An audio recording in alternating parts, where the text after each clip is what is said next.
ന്യായാധിപന്മാർ 5:1-31 വരെയുള്ള വാക്യങ്ങൾ.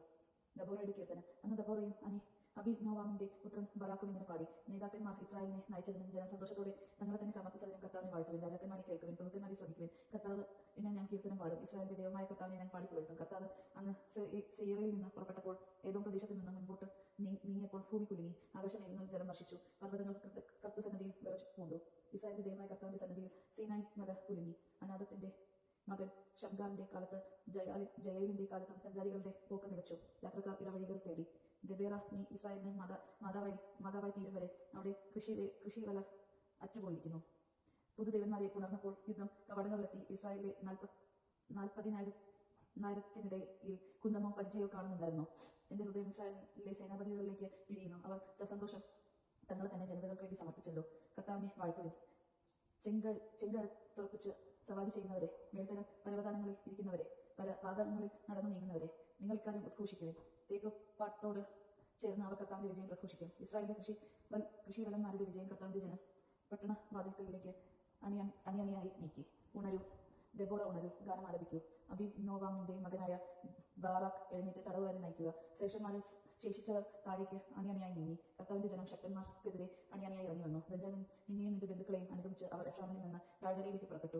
മക്കീറിൽ നിന്ന് സേനാപതികളും സെബുലൂണിൽ നിന്ന് സൈന്യാധിപതി ദാണ്ട് വഹിച്ചവരും താഴേക്ക് അണിയണിയായി നീങ്ങി. ഇസഹാക്കിന്റെ പ്രഭുക്കന്മാർ നബോയരോട് കൂടിയും വന്നു. ഇസഹാക്ക് ബറാക്കിനോട് വിശ്വസ്തനായിരുന്നു. അവന്റെ കാലടികളെ പിന്തുടർന്ന് അവർ താഴ്വരയിലേക്ക് ഇരുമ്പിപ്പാഞ്ഞു.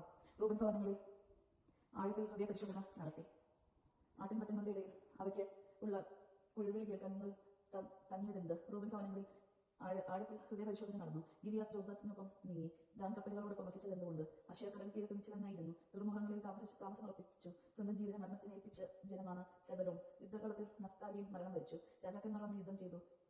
തനാക്കിൽ മിഗ്ദിലോ ജലശരത്തിനരികെ കാനാൻ രാജാക്കന്മാരായ പ്രത്യാക്രമണം നടത്തി. അവർക്ക് കൊള്ളയടിക്കാൻ വെള്ളി കിട്ടിയില്ല.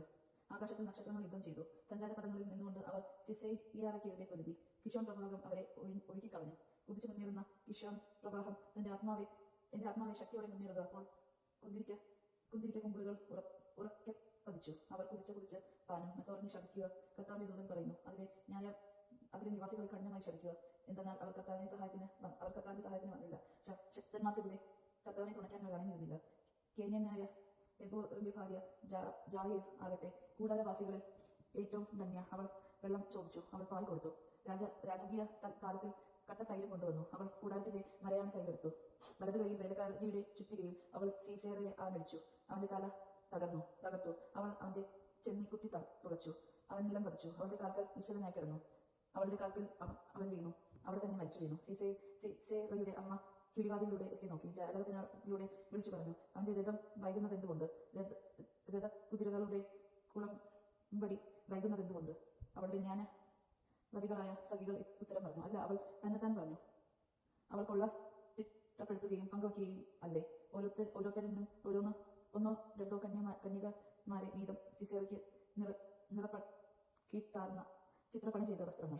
എനിക്ക് തോളിൽ അണിയാൻ നിറപ്പകർന്ന ചിത്രപ്പണി ചെയ്ത 2 വസ്ത്രങ്ങൾ. കർത്താവ് എന്റെ ശത്രുക്കൾ അങ്ങേ നശിക്കുന്നു. എന്നാൽ എന്റെ സ്നേഹിതർ ശക്തിയുള്ള ഉദയസൂര്യനെ പോലെ ആകട്ടെ. തുടർന്ന് 40 വർഷം രാജ്യത്തിന് ശാന്തി നിലനിന്നു. ദൈവമാണ് നാം കേട്ടത്. നമുക്ക് ദൈവത്തെ സ്തുതിക്കാം. ക്രിസ്തുവിനെ സ്തുതി.